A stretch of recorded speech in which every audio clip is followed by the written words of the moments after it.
CPM 24-ാം party കോൺഗ്രസിന്റെ ഭാഗമായി നടക്കുന്ന മലപ്പുറം ജില്ലാ സമ്മേളനത്തിന് ഇന്ന് തുടക്കം വന്നു. സാധാരണ ഈ മലപ്പുറം ജില്ലാ സമ്മേളനത്തിന് അത്ര വലിയ പ്രസക്തി ഉണ്ടാകാറില്ല. കാരണം മലപ്പുറം അങ്ങനെ പൊളിറ്റിക്കലി CPM സംബന്ധിച്ച് വലിയ വിഭാഗീയത അല്ലെങ്കിൽ പ്രശ്നങ്ങൾ അങ്ങനെയൊക്കെ തലപൊക്കുന്ന ഒരു സ്ഥലമല്ലാത്തത് കൊണ്ടാണ്. സാധാരണ ഈ ജില്ലാ സമ്മേളനങ്ങളെല്ലാം വിഭാഗീയമായി ചേർത്താണല്ലോ വായിക്കുന്നത്. അത്തരം തർക്കങ്ങൾ വരുമ്പോഴാണല്ലോ അവിടെ വീണ്ടും അങ്ങനെയല്ല. PV അൻവർ ഉൾപ്പെടെയുള്ളവർ ഉന്നയിച്ചിട്ടുള്ള ആരോപണങ്ങൾ പ്രത്യാരോപണങ്ങളെല്ലാം നോക്കിയാണ് 3 ദിവസം നീണ്ടു നിൽക്കുന്ന സമ്മേളനം താനൂരിലെ സീതാറാം യെച്ചൂരി നഗറിൽ വെച്ചാണ് നടക്കുക. PV അൻവർ MLA ഉന്നയിച്ച ആരോപണങ്ങൾ ഉൾപ്പെടെ സമ്മേളനത്തിൽ ചർച്ചയാകും. കൂടുതൽ വിശദാംശങ്ങളുമായി രാഹുൽ KV മലപ്പുറത്ത് നിന്ന് രാഹുലിലേക്ക് പതാക ഉയർത്തുന്ന ദൃശ്യങ്ങളാണ് ഇപ്പോൾ കാണുന്നത്. മലപ്പുറം ജില്ലാ സമ്മേളനത്തിന് തുടക്കമാകുന്നു. താനൂരിലാണ് ജില്ലാ സമ്മേളനത്തിന് തുടക്കമാകുന്നത്. 24-ാം പാർട്ടി കോൺഗ്രസിന്റെ ഭാഗമായുള്ള മലപ്പുറത്തെ ഏറ്റവും മുതിർന്ന നേതാവ് പാലോളി മുഹമ്മദ് കുട്ടിയാണ് പതാക ഉയർത്തിയിരിക്കുന്നത്. രാഹുൽ KV നമ്മോടൊപ്പം ചേരുന്നുണ്ട്.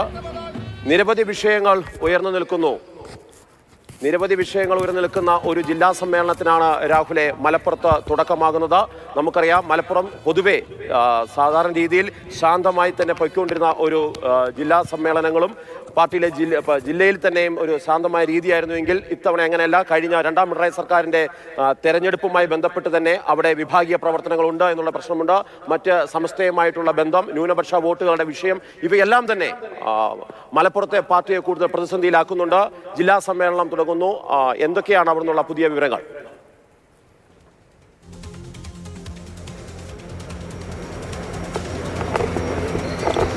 മലപ്പുറം ജില്ലയിൽ CPM-ന് ഇത് 16ാമത് ജില്ലാ സമ്മേളനമാണ്. പക്ഷേ മുൻകാലങ്ങളിലൊന്നും ഇല്ലാത്ത വണ്ണം അതീവ പ്രാധാന്യത്തോടു കൂടിയുള്ള ഒരു സമ്മേളനമാണ് ഇത്തവണ നടക്കുന്നത് എന്നതാണ്.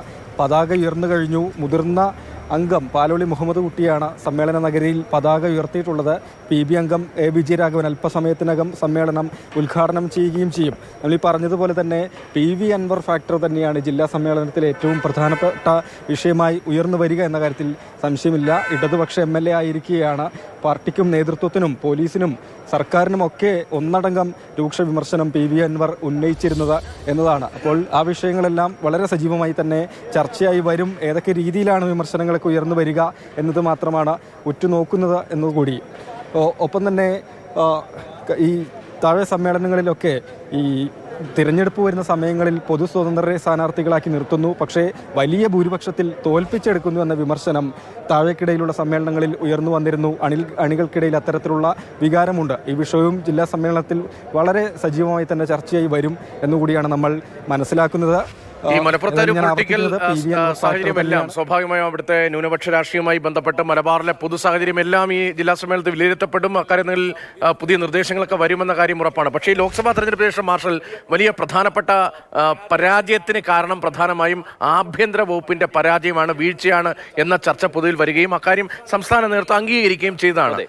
മലപ്പുറത്ത് ആഭ്യന്തര വകുപ്പിന് നേരെയും ആഭ്യന്തര വകുപ്പ് ഭരിക്കുന്ന മുഖ്യമന്ത്രിക്ക് നേരെയും മുഖ്യമന്ത്രിയുടെ ആ സംവിധാനങ്ങൾ ഓപ്പറേറ്റ് ചെയ്യുന്ന അവിടുത്തെ പൊളിറ്റിക്കൽ സെക്രട്ടറി ശിക്ക് നേരെയുമാണ് PV അൻവർ ആരോപണം ഉന്നയിച്ചത്. മാത്രമല്ല മലപ്പുറത്തെ SP അടക്കമുള്ള ആളുകൾക്കെതിരെയും ആരോപണം ഉന്നയിച്ചിരുന്നു. അപ്പോൾ ഈ പോലീസിംഗുമായി ബന്ധപ്പെട്ട കാര്യങ്ങളിൽ അത്തരം ശക്തമായ വാദങ്ങൾ, അത്തരം ശക്തമായ വിമർശനങ്ങൾ അൻവറിന് പിന്നാലെ ഉയരാനുള്ള സാധ്യതയുണ്ടോ? തീർച്ചയായിട്ടും. കാരണം ആഭ്യന്തര വകുപ്പിനെതിരെ മാത്രമല്ല, CPM-ന്റെ ജില്ലാ സമ്മേളനത്തിൽ എത്തുമ്പോൾ തന്നെ നമുക്കറിയാം, കഴിഞ്ഞ ഏരിയ സമ്മേളനങ്ങളിലെല്ലാം തന്നെ ആഭ്യന്തര വകുപ്പിനെതിരെ ശക്തമായ വിമർശനങ്ങൾ ഉണ്ടാവുകയും അതോടൊപ്പം തന്നെ സ്വയം വിമർശനപരമായി തന്നെ പാർട്ടി സഖാക്കൾ ഈ വിഷയങ്ങൾ ചർച്ച ചെയ്യുകയും ചെയ്തതാണ്.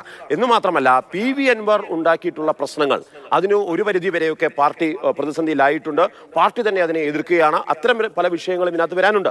അതുകൊണ്ട് തന്നെ എനിക്ക് തോന്നുന്നു രാഹുലിലേക്ക് ഒന്നുകൂടെ പോയാൽ രാഹുലിനോട് 2 കാര്യങ്ങൾ നമുക്ക് ചോദിക്കേണ്ടതുണ്ട്. ഒന്ന്, പാലോളി മുഹമ്മദ് കുട്ടിയെ പോലെയുള്ള മുതിർന്ന നേതാക്കൾ ആ പാർട്ടിയിൽ ഉള്ളപ്പോൾ തന്നെയാണ് PV അൻവറിനെ പോലെയുള്ള സ്വതന്ത്രം വരുന്നത്. അത് ശരിയാണോ എന്നുള്ള തരത്തിലേക്ക് EP ജയരാജന്റേതായ പേരിൽ ഒരു വിമർശനമൊക്കെ വന്നിരുന്നു. ഒരുപക്ഷെ അദ്ദേഹത്തിന്റെ ആത്മകഥയിലല്ല എന്നൊക്കെ നമുക്ക് മാറ്റി നിർത്താമെങ്കിലും താഴെത്തട്ടിലുള്ള പാർട്ടി നേതൃത്വങ്ങൾക്കെല്ലാം സ്വതന്ത്രരെ കൊണ്ടുവരുന്നതും PV അൻവറിനെ പോലെയുള്ള നേതാക്കളെ കൊണ്ടുവരുന്നതും ഒക്കെ വലിയ പ്രതിസന്ധിയും പ്രശ്നങ്ങളുമാണെന്ന് CPM ചർച്ച ചെയ്തിട്ടുണ്ട് മറ്റു ലോക്കൽ സമ്മേളനം എല്ലാം തന്നെ. അതുകൊണ്ട് തന്നെ രാഹുലെ അൻവറിനെ പോലെ മറ്റു ന്യൂനപക്ഷത്തിൽ നിന്ന് പ്രീതി പിടിക്കാൻ വേണ്ടി എന്ന രീതിയിലേക്ക് 6 പേരെയാണ് കഴിഞ്ഞ തവണ കൊണ്ടുവന്നത്.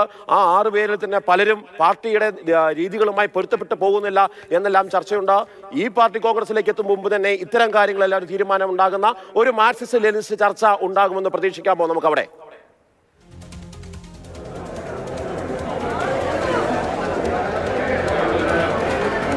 മാർഷൽ, അതാണ് ഞാൻ പറഞ്ഞത്. ഈ അണികൾക്കിടയിൽ, സാധാരണ പ്രവർത്തകർക്കിടയിൽ, അതുപോലെ താഴെക്കിടയിൽ നടന്ന സമ്മേളനങ്ങളിലൊക്കെ ഉയർന്നു വന്നത് ഈ പൊതു സ്വതന്ത്രരെ നിർത്തുന്ന രീതിയെ സംബന്ധിച്ച വലിയ വിമർശനങ്ങളാണ്. എങ്കിൽ തന്നെയും ആ രീതി തുടരുമെന്ന ജില്ലാ നേതൃത്വം ഇതിനകം തന്നെ നിലപാട് പരസ്യമായി പറയുകയും ചെയ്തിട്ടുണ്ട്. പക്ഷേ പറഞ്ഞതുപോലെ അണികൾക്കിടയിൽ വലിയ അമർഷമുണ്ട്. ആ കാര്യങ്ങൾ വലിയ രീതിയിൽ തന്നെ ചർച്ചയാകും എന്ന് തന്നെയാണ് നമ്മൾ മനസ്സിലാക്കുന്നത്. ഒപ്പം പ്രധാനമായും ഉറ്റുനോക്കുന്നത് നേതൃതലത്തിൽ മാറ്റമുണ്ടാകുമോ എന്നതാണ്. എൻ മോഹൻദാസിനെതിരെ നമ്മൾ പറഞ്ഞതുപോലെ PV അൻവർ അതിരൂക്ഷ വിമർശനം ഉന്നയിച്ചുകൊണ്ടാണ് പുറത്തേക്ക് പോയിരുന്നത്. ഈ ജില്ലാ സെക്രട്ടറി എൻ മോഹൻദാസ് പല സമയങ്ങളിലും സംഘപരിവാറിന് അനുകൂലമായ നിലപാട്, ഒരു സംഘപരിവാർ പ്രവർത്തകൻ എന്ന വണ്ണം പ്രവർത്തിക്കുന്നു എന്നതടക്കം വിമർശനങ്ങൾ ഉന്നയിച്ചിരുന്നതാണ്. എന്തായാലും പാർട്ടിക്കെതിരെ, മുന്നണിക്കെതിരെ, ആഭ്യന്തര വകുപ്പിനെതിരെ, മുഖ്യമന്ത്രിയുടെ പൊളിറ്റിക്കൽ സെക്രട്ടറിയായ P ശശിക്കെതിരെ PV അൻവർ തൊടുത്തുവിട്ട ആക്ഷേപങ്ങൾ സ്വതന്ത്രരെ പാർട്ടിയിലേക്ക് കൊണ്ടുവന്ന് സ്ഥാനാർത്ഥികളാക്കുന്ന വിഷയത്തിലടക്കം, ഒപ്പം ഈ പറഞ്ഞ പോലെ നേതൃത്വത്തെ സംബന്ധിച്ച നേതൃമാറ്റം ഉണ്ടാകുമോ എന്ന കാര്യങ്ങൾ, മെക്സവൻ അടക്കം, സമസ്തയടക്കം ന്യൂനപക്ഷ CPM ഇസ്ലാമോഫോബിയ പടർത്തുന്നു എന്ന രീതിയിൽ അടുത്തിടെ ഉയർന്നു വന്ന വിമർശനങ്ങൾ, ഇക്കാര്യങ്ങളിലൊക്കെ സജീവമായ ചർച്ച തന്നെ സമ്മേളനത്തിലുണ്ടാകും. അല്പസമയത്തിനകം തന്നെ PB അംഗം A വിജയരാഘവൻ സമ്മേളനം മലപ്പുറത്ത്. രതീഷെ, ഇനിയുള്ള 2 ദിവസങ്ങൾ ശക്തമായ ജില്ലാ സമ്മേളനങ്ങളുടെ വാദപ്രതിവാദ ചർച്ചകൾ നടക്കുകയും അങ്ങനെ CPM ഒരു തീരുമാനത്തിലേക്ക്, ന്യൂനപക്ഷങ്ങളുടെ സ്ഥാനാർത്ഥികളാകുന്ന ന്യൂനപക്ഷ വിഷയങ്ങളിലുമെല്ലാം ഒരു പ്രത്യേക നിലപാടിലേക്ക് CPM എത്തുന്നതിന് ജില്ലാ സമ്മേളനം ഹേതുമാകുമെന്ന് നമുക്ക് പ്രതീക്ഷിക്കാം എന്നുള്ളതാണ്. മറ്റു വാർത്തയിലേക്ക് പോകുന്നത്. ഈ ന്യൂനപക്ഷങ്ങളെ കൈവിടുന്നു, ന്യൂനപക്ഷങ്ങൾക്ക് അനുകൂലമായി ഉണ്ടായിരുന്ന ഒരു രാഷ്ട്രീയ ലൈൻ മാറ്റുന്നു, ഭൂരിപക്ഷത്തെ ഒപ്പം നിർത്തേണ്ടതുണ്ട് എന്ന ലൈൻ മാറ്റം ഉണ്ടാകുന്ന ചർച്ചകൾക്കിടയിലാണ് ഈ ജില്ലാ സമ്മേളനം നടക്കുന്നതെന്ന പ്രസക്തിയുണ്ട്. ലീഗുമായും കോൺഗ്രസുമായും തെറ്റിപ്പിരിയുന്നവരെ ഒപ്പം കൂട്ടുന്നതാണ് മലപ്പുറത്തെ സാധാരണ നിലയിൽ CPM-ന്റെ പരീക്ഷണങ്ങൾ. എപ്പോഴും ഇപ്പോൾ TK ഹംസ സഖാ കുഞ്ഞാലിയുടെ രക്തസാക്ഷിത്വത്തെക്കുറിച്ച് പറയുമ്പോഴും, അന്ന് ആര്യാടിനെതിരെ ആരോപണം ഉന്നയിക്കുമ്പോഴും, അന്നത്തെ കോൺഗ്രസ് നേതാവായിരുന്ന ആര്യാടിന് വേണ്ടി അഭിഭാഷകനായി ഹാജരായി TK ഹംസ പിന്നീട് ലെഫ്റ്റിന് വളരെ പ്രധാനപ്പെട്ട നേതായി. ഒരു പുനർജന്മം നടക്കാനുള്ള സാധ്യത നമുക്ക് കാണാം.